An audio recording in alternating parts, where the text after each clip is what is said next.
May the 9th, 1940. A little French town with little French children. A town in the Ardennes, not far from Germany, which is at war with France. But things have been quiet. Until now. So the children continue to line their clogs up neatly, and their school teacher says, "Today we'll learn a nice song to bring peace back to us." Round, round, round go the puppets. This will be their last class.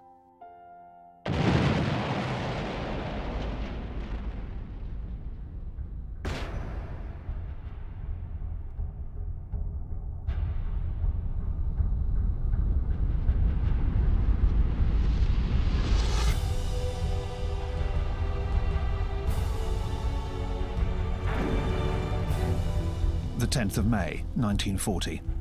At 5:35 a.m., the Germans unleash their offensive.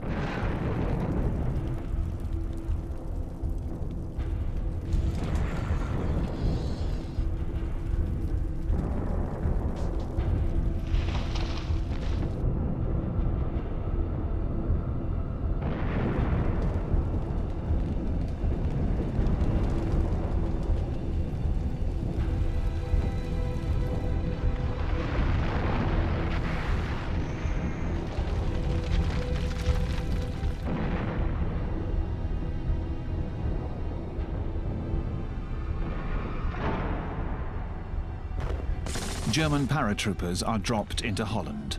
They are the vanguard, the first of 3 million invaders. The Wehrmacht marches into Belgium. This is Hitler's decoy. The Germans pretend they're going to attack France through neutral Belgium, as they did in 1914. The French General Gamelin, commander-in-chief of the Allied forces, is confident. He has everything covered. He fine-tuned his strategy during the phony war.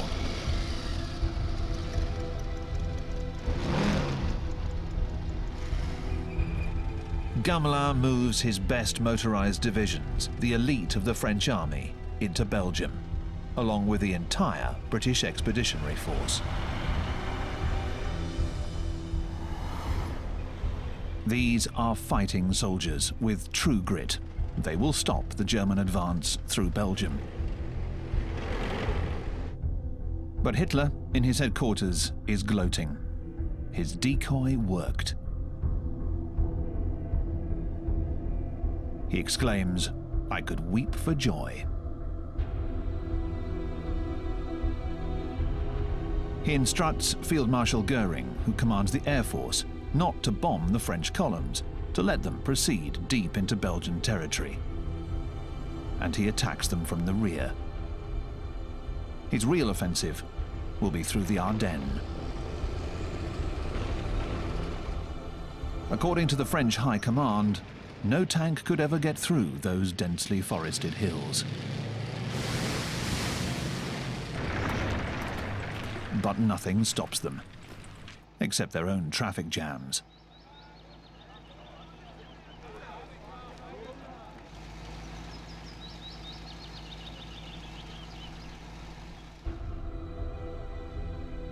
Meanwhile, in the Netherlands and Belgium, people who own cars are among the first to flee.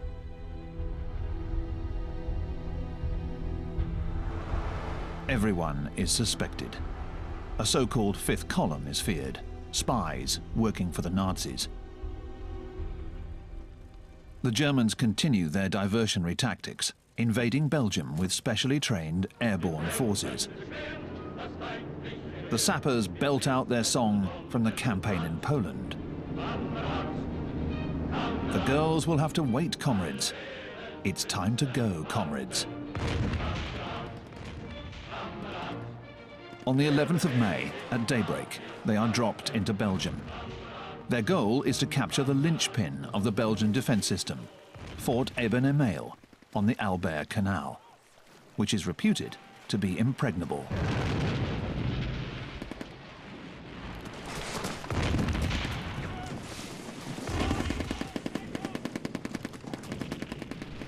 An intrepid German soldier heaves himself onto the top of a turret with a load of explosives.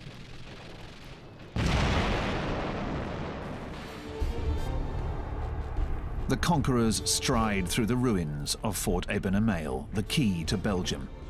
Images such as these will forge the Wehrmacht's reputation of invincibility. After the fort falls, people scramble to catch the last trains to Paris.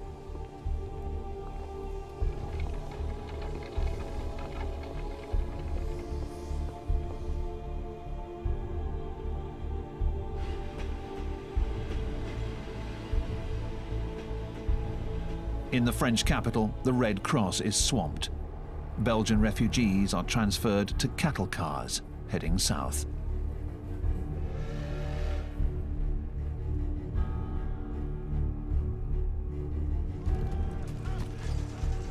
As the Germans enter Liège, panic grows and spreads.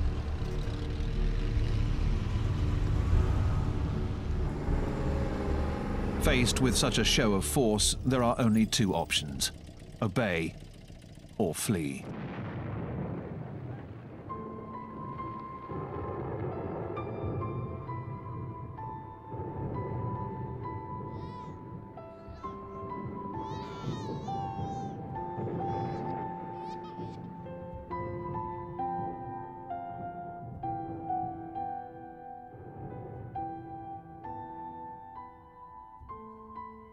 Many of the refugees are people from the countryside. As in many times in history, farmers have always been the last to flee, loath to abandon their crops and their animals. The great Belgian poet Emile Verhaeren wrote, "The people around here have nothing at all, nothing before them, but the endlessness of the open road. The people who work the fields, the people around here, have only endless misfortune."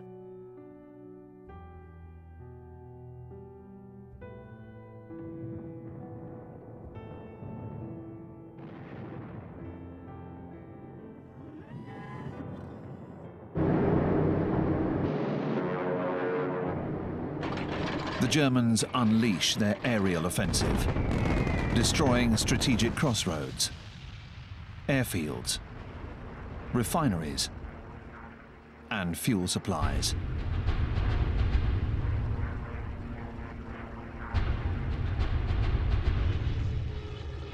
Cities in northern and eastern France are bombed.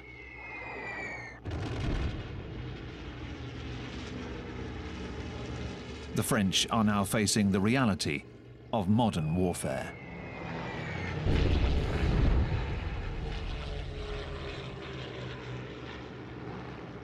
In the Netherlands, the port of Rotterdam is ablaze, the result of a German terror bombing raid, like the one in Warsaw. But these bombs were dropped after the city had surrendered, another of Hitler's war crimes. In London, the new Prime Minister is Winston Churchill. His first speech reveals his determination to keep fighting, whatever the circumstances. I will say, without a doubt, that the fate of Holland and Belgium, like that of Poland, Czechoslovakia and Austria, will be decided by the victory of the British Empire and the French Republic. But things have suddenly turned very grim in France. In just 3 days, the Germans have swept through the Ardennes and are advancing towards the French defensive line on the Meuse River. They are closing the net with their pincer movement, seeking to entrap the Allied troops massed in Belgium. The German infantrymen knock over the French as if they came from a different world. With their hand grenades,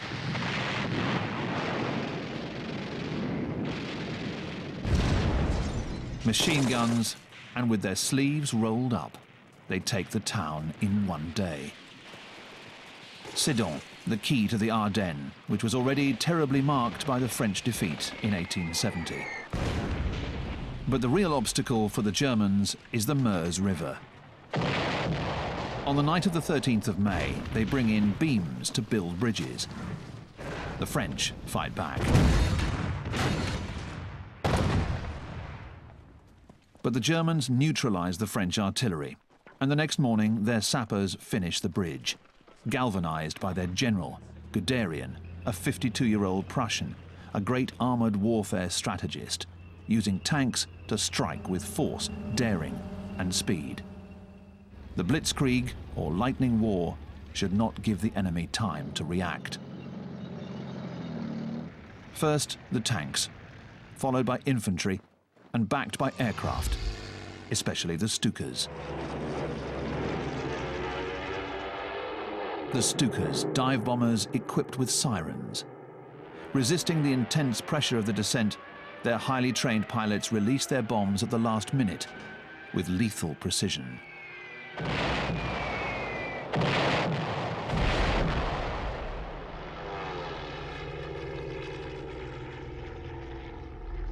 The French Prime Minister Paul Reynaud telephones Churchill in alarm.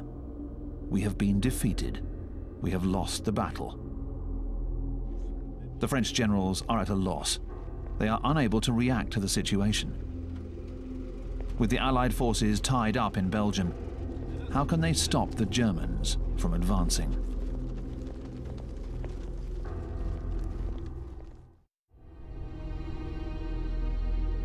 In Paris, the French authorities are trying to deal with the increasing number of refugees.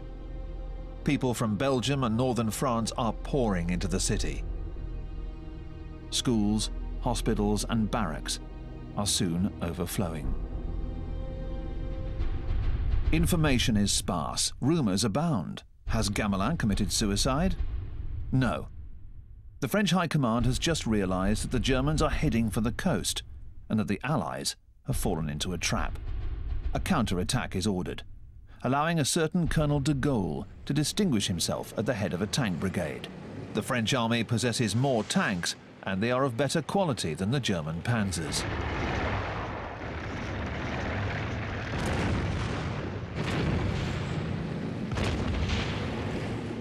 But without any reinforcements or aerial support, the French tanks become prey to the Stukas.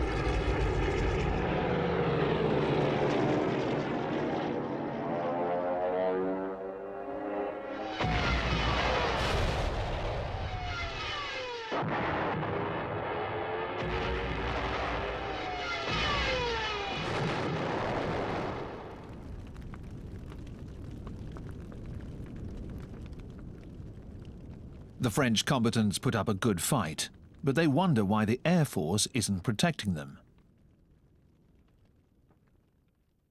Poorly prepared and with fewer planes, the French pilots are heavily outnumbered by the Luftwaffe, but they fight courageously.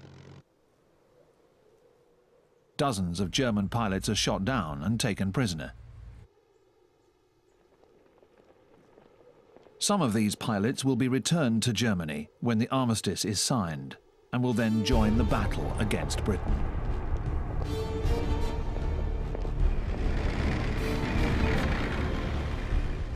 The German tanks move swiftly through the towns and villages of northern France.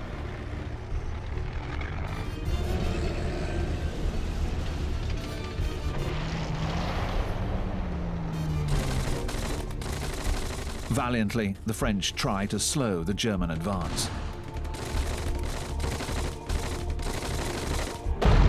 The Germans crush any pockets of resistance.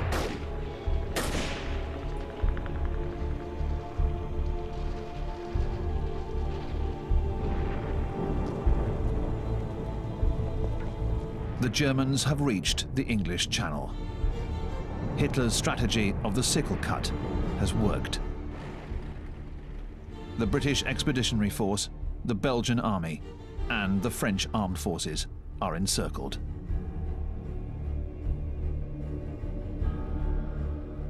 The Belgian king surrenders, along with his army.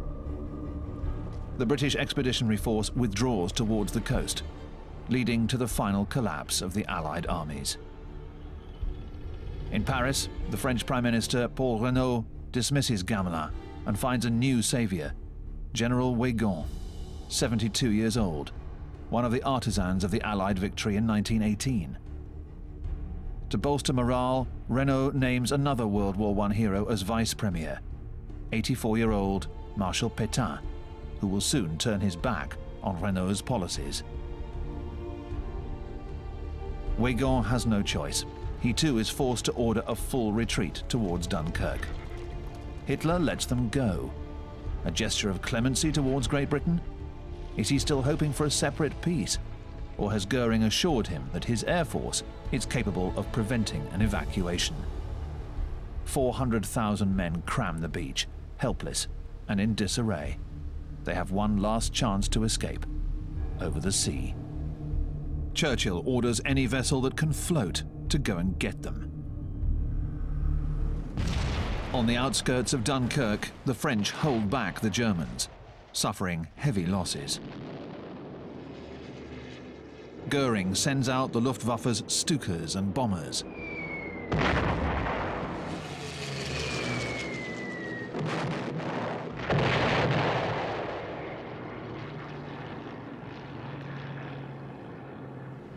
"218,000 British and 120,000 French troops are successfully evacuated.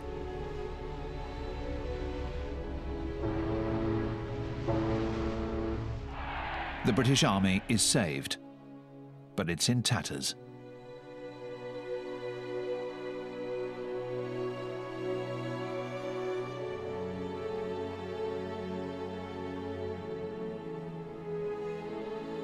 The French will be sent back to France in a final attempt to defend their country.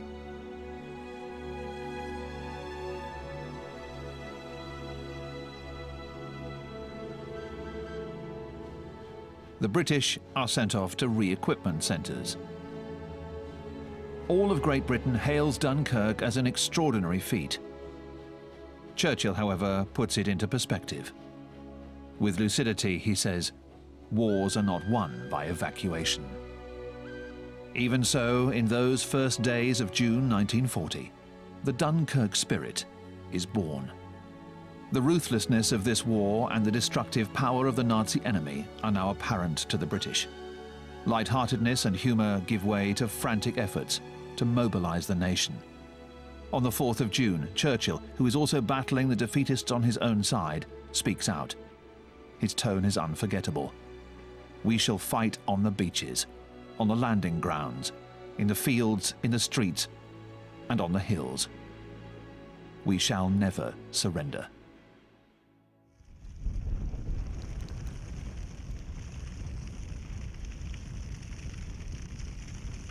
On the 4th of June, the Germans take Dunkirk.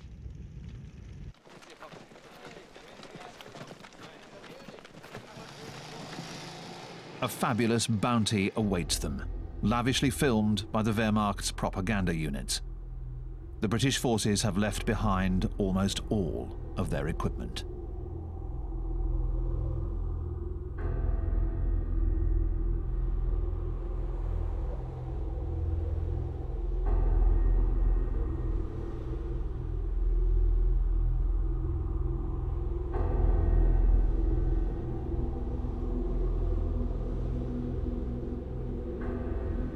The soldiers of the Wehrmacht film themselves in high spirits. They find a French gramophone with a famous record by Maurice Chevalier.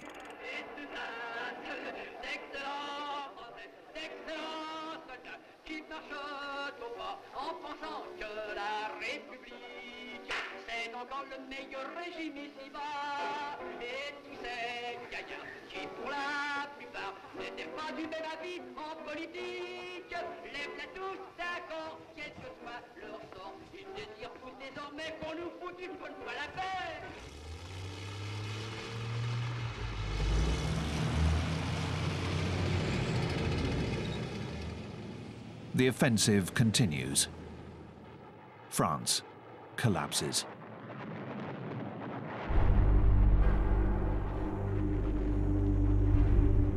But Renault and de Gaulle, who was Under-Secretary of State for Defense and War, want to continue fighting.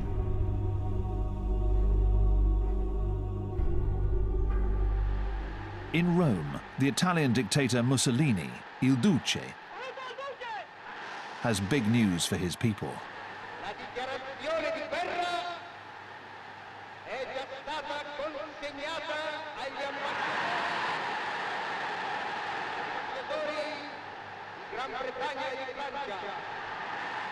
Mussolini is hoping for his share of the spoils, the Rhone Valley, Marseille, as well as the disarmament of Corsica and Tunisia.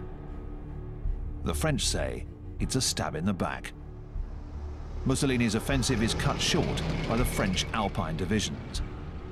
General Rommel's troops storm Normandy and enter Rouen.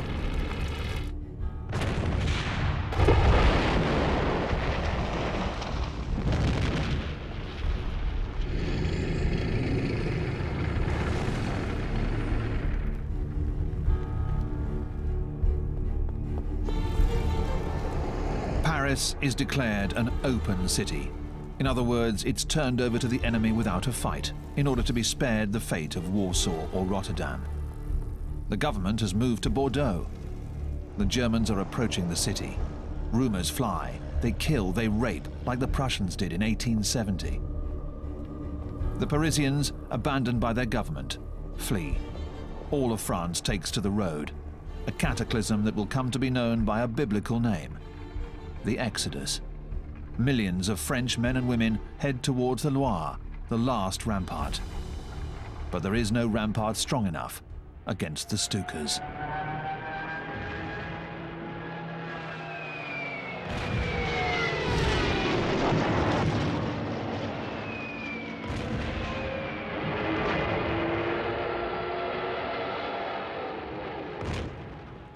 On the 14th of June 1940, at daybreak, the Germans march into Paris.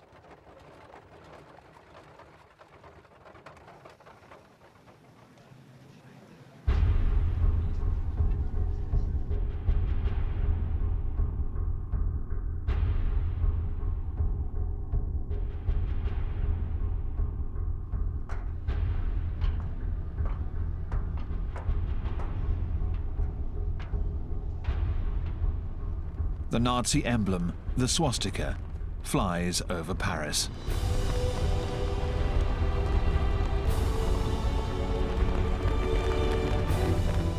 One of the first acts of the German occupiers is to seize all the records of the abandoned ministries, lists of spies, of Jews, of Freemasons, and even the original copy of the Treaty of Versailles that so humiliated Germany in 1919. It is immediately sent off to Hitler.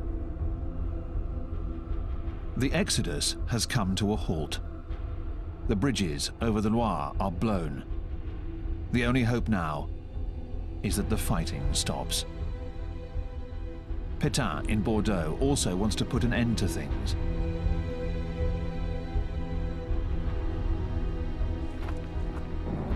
The Germans continue their relentless advance southward.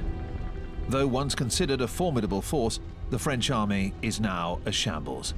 And yet it has put up a better fight than was thought, especially at the time. In 1 month, 100,000 French soldiers die, more than in the same period of time during World War I, the deadliest of wars until then.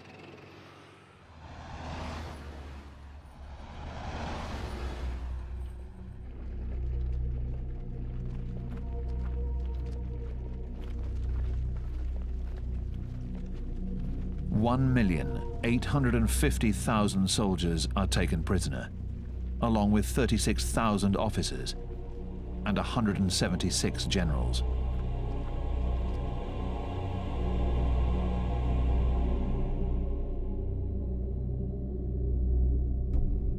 Among the prisoners, there are many African soldiers from the French colonial troops. The Wehrmacht's amateur filmmakers film them with a perverse sense of self-satisfaction. Famished, these soldiers kill a goat.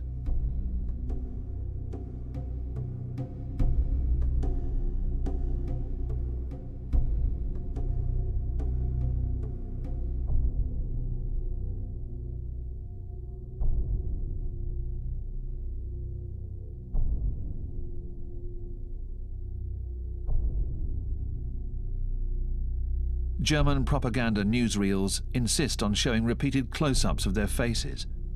The official instructions are to portray the degeneration of the French, who are forced to go to war with their slaves from their colonies. The original German commentary is revealing. Vor wenigen Tagen noch erklärte Chamberlain einem Amerikaner gegenüber, dass England und seine Verbündeten sich als Treuhänder der Zivilisation im Kampfe gegen mittelalterliche Barbarei fühlten. Das sind also die Treuhänder der Kultur. 3,000 African soldiers and officers from the French army will be shot and killed after they're captured. After 7 years of Nazi indoctrination, racism is rampant among the German soldiers.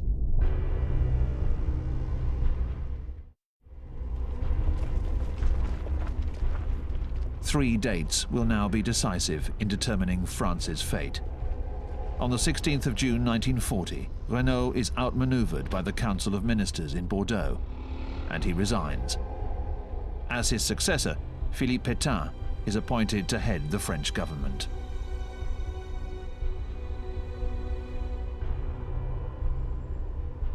Place de la Bastille. Those who've remained in Paris listen to Marshal Pétain. The war hero at Verdun announces that he is seeking an armistice. Français, j'ai demandé à nos adversaires de mettre fin aux hostilités. J'ai pris cette décision dure au cœur d'un soldat parce que la situation militaire l'imposait.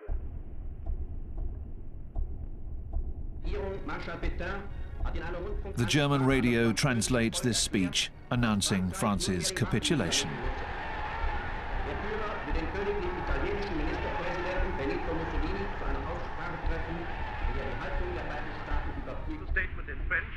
Some French people are able to pick up the BBC.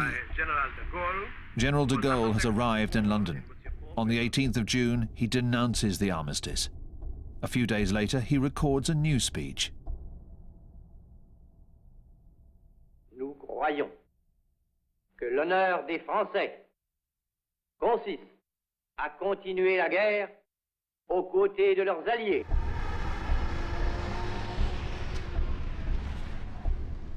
Hitler receives a telegram of congratulations from Moscow.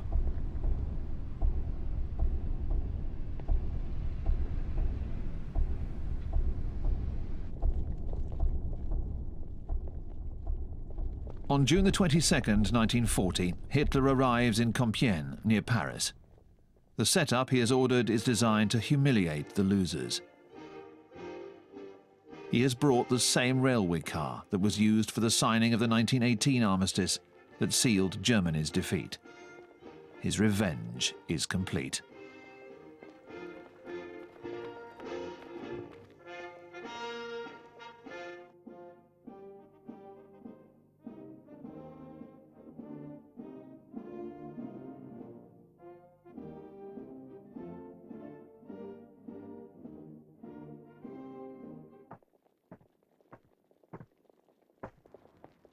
The French delegation is led by General Hunsiger.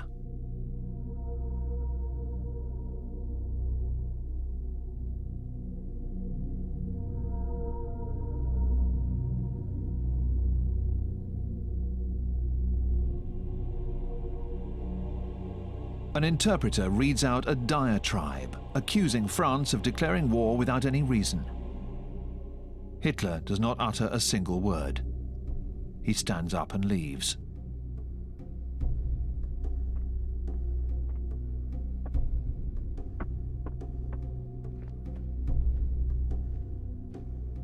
The French delegates have been informed of the terms of the armistice. One of its conditions is that France hand over all the anti-Nazi Germans who have taken refuge in France. Hunsiger tries to negotiate. The Germans refuse. Hunsiger calls the government in Bordeaux. The German secret services tape his conversation with Weygand. Oui, mon général, c'est Hunsiger. Mais mon général, c'est fait. Oui, mon général. C'est fait. Je vous remercie encore de la façon dont vous l'avez fait. Mon général, oui, enfin, vous me comprenez, vous? Oui, non, je vous comprends. Afterwards, Hitler has the railway car taken to Berlin. In the final days of the Reich, he will have the SS blow it up with dynamite. Soon, the major symbols of France's victory in World War I will be mocked. Like here in Verdun, where 500,000 French soldiers were killed, to come to this 20 years later.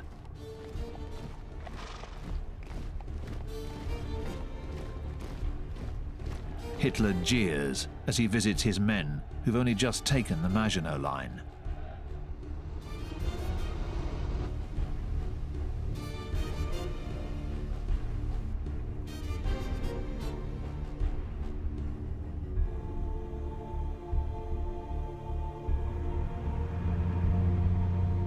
He is more solemn when he enters Strasbourg and its cathedral. Alsace and Lorraine are German once again, as he promised they would be. The spoils of the French campaign: 2,000 tanks, 5,000 cannon, 300,000 rifles, 4 million rounds of ammunition.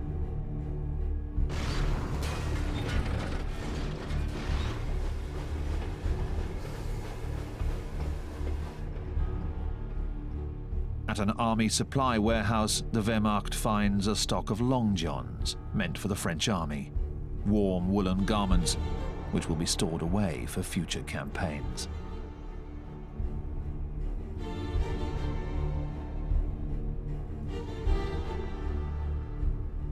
The spoils are the factories, the harbours, all the riches of France. It was the French who declared war.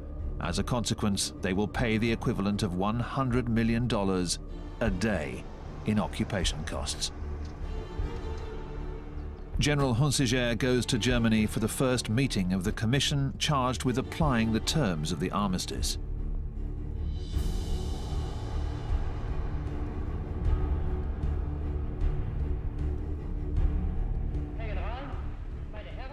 To spare troops, Hitler decides to let France retain partial sovereignty, under a government at his beck and call, and with a limited army stripped of heavy weapons, just to maintain order. The country is split in two, an occupied zone in the north and along the entire Atlantic coast, providing access to all the harbours. Italy controls the Mediterranean area and occupies a narrow ribbon along the Alps. The rest is called the Free Zone, with a new capital, Vichy.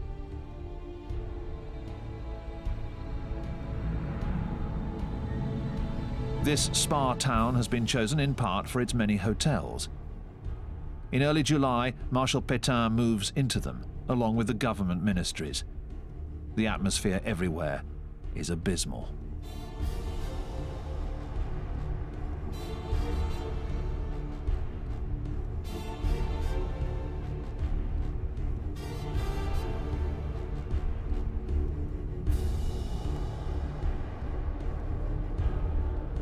However, this Vichy government continues to control a vast colonial empire, and above all, a still powerful navy. Hitler's only request is that its ships be disarmed and remain in their ports, for he is afraid it might join forces with Britain. Churchill fears the opposite, that it will fall into German hands. He orders the Royal Navy to neutralize it. A British naval force sails to one of France's biggest naval bases, Mers el Kebir in Algeria. Churchill is taking no risks. An ultimatum is dispatched: either join us, scuttle your own ships, or sail under escort for demilitarization in the Caribbean. The French reject all proposals. The British open fire.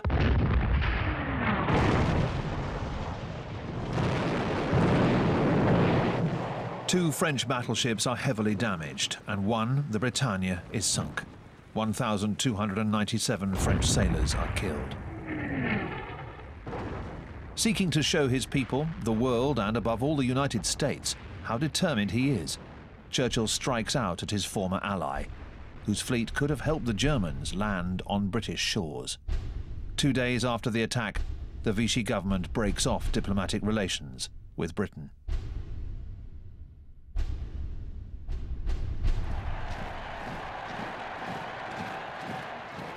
All of Germany acclaims Hitler. His lightning conquest of France enthralls his generals. he sees himself as the greatest war leader of all time, on a par with Napoleon. And like the Emperor, no one dares to contradict him anymore.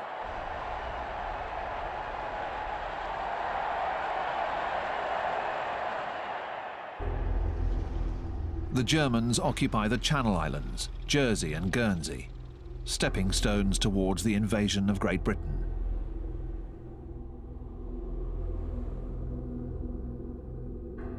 The British get ready for a German invasion, taking measures that might appear trivial.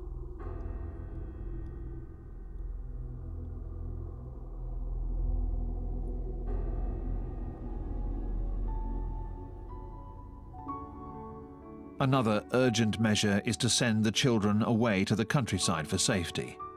Always a painful moment.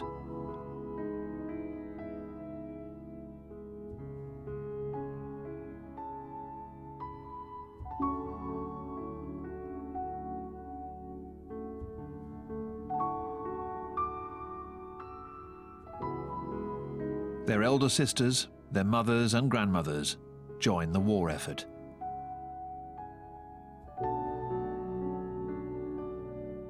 Every woman must defend her home against the fearsome German paratroopers.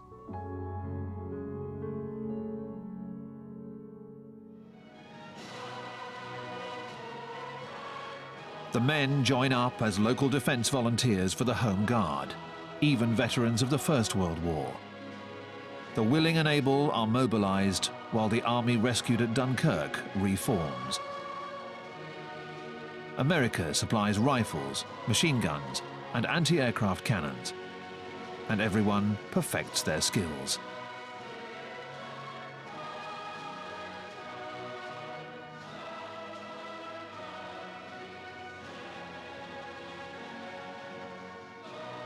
Churchill delivers a most inspired speech to the British people. The Battle of Britain is about to begin. Let us therefore brace ourselves to our duty.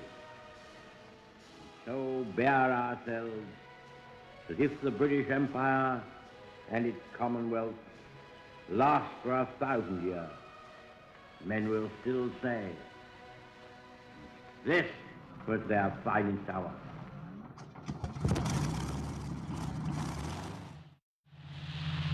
One of Churchill's main weapons is the Royal Air Force, along with its remarkable aircraft, the Spitfire, with its Rolls-Royce engine, one of the best fighter planes in the world.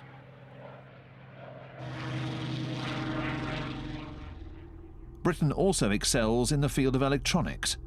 The British are the first to use radar for the purpose of defence. In the ops room, radar is used for detecting planes and guiding pilots towards the enemy.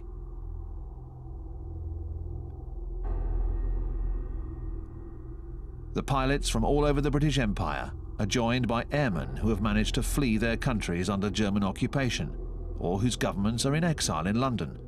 Poles, Dutch, Czechs, and the first of the Free French forces, along with de Gaulle. Many of the British pilots are Oxford and Cambridge students. One of them, Richard Hillary, later wrote, "We were known as the long-haired boys. We were disillusioned and spoiled. The press referred to us as the lost generation. Superficially, we were selfish and egocentric. The war demanded no heroics, but gave us the opportunity to prove to ourselves and to the world that, undisciplined though we might be, we were a match for Hitler's dogma-fed youth."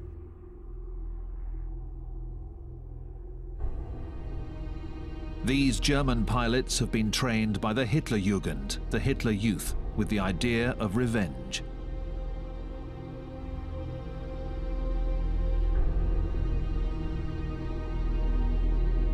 They feel that they are invincible. Their leader, Goering, is a popular figure in the regime.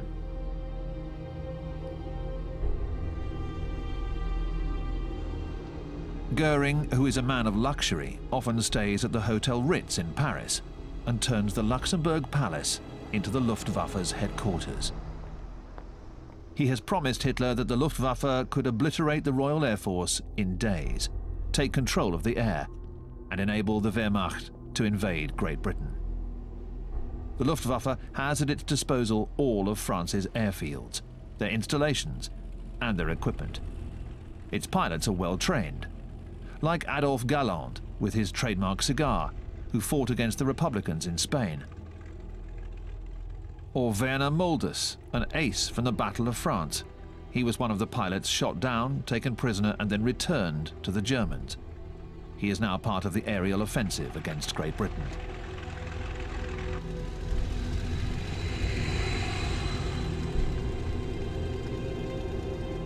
Taking off from these fields in occupied France, the Germans will attack convoys in the Channel, harbours, and airfields in southern England.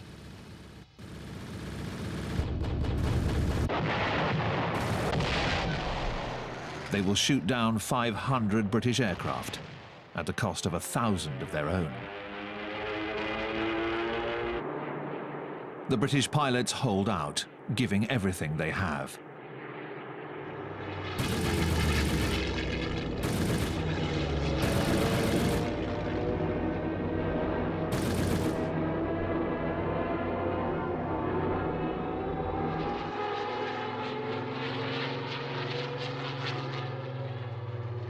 Churchill proclaims, "Never in the field of human conflict was so much owed by so many to so few." Hitler decides to postpone his plans to invade Britain.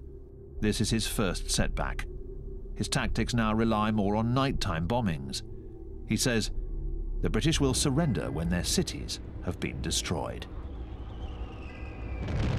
German bombers attack British cities like Coventry and London. This is the Blitz, daily bombings.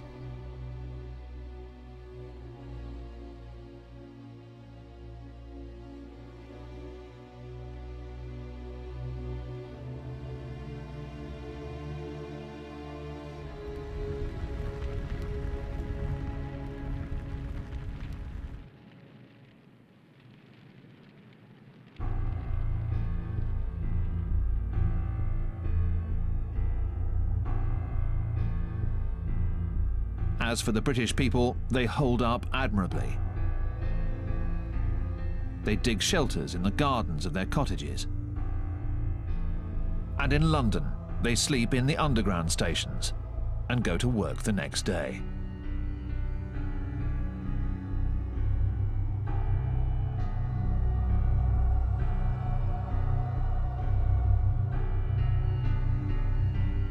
They never lose their confidence or sense of humour. Churchill says to the French, Ici, dans cette ville de Londres, que Herr Hitler prétend réduire en cendres, nos gens tiennent bon.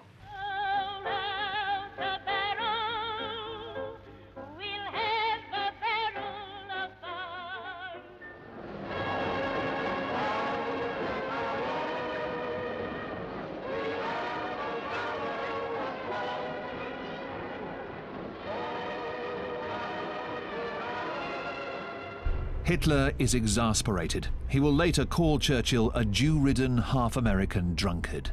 From now on, whenever he is thwarted, he will vent his spite against the Jews.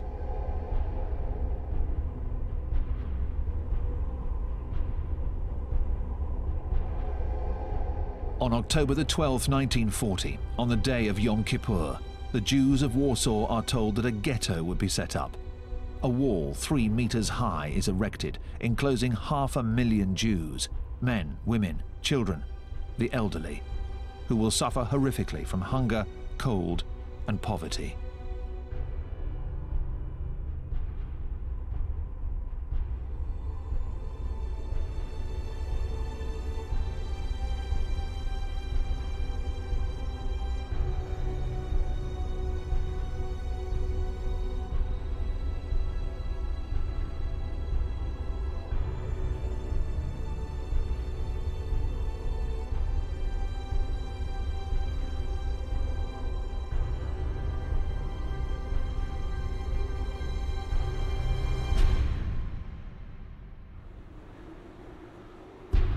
In his chalet in the Bavarian Alps, the Berghof, Hitler is filmed by his mistress Eva Braun as he celebrates New Year, surrounded by the children of Nazi dignitaries. He has another plan up his sleeve, another big gamble. His mission now is to conquer new Lebensraum, living space, to the east. He has allied himself with Stalin, only to better attack him later on. His failure to take Britain compels him to move quickly, before Churchill is able to draw America in. That would set the world ablaze.